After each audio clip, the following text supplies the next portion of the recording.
Hey everybody, welcome to Craig 3D Printing Space. I'm Ben. So, why are we here today? It's time to announce the winner of the 100 sub giveaway.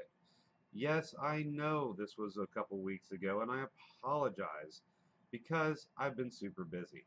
But it's now time to announce the winner. Now, how did I pick the winner? Is probably the number one question I've been asked so far. Well, I took everybody who entered and I wrote their names down on a pad of paper.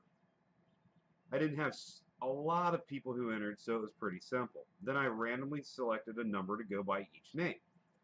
Well, then I chose somebody who didn't enter my giveaway, didn't comment, which was fine. I have nothing against that.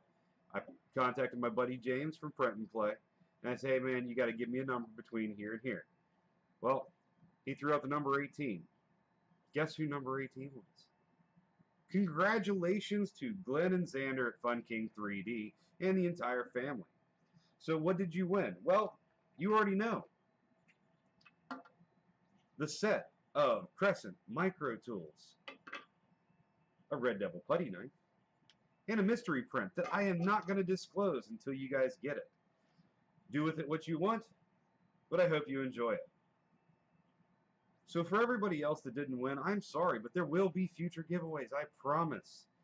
So just hang in there. Get me some more subs. No kidding. Just watch my content. Like my videos. I mean, I might just do random giveaways just because. So, saying all that, once again, congratulations, Fun King 3D, on winning the giveaway. If you like what you're seeing, please give me a thumbs up. If you don't like something and you give me one of these, go down below. Please comment and let me know what I'm doing wrong, because I will do everything in my power to fix it. If you haven't already, subscribe to my channel. Make sure you ring the bell for future notifications of everything that I'm going to be getting into. And as always, guys, stay awesome. And I'll catch you next time.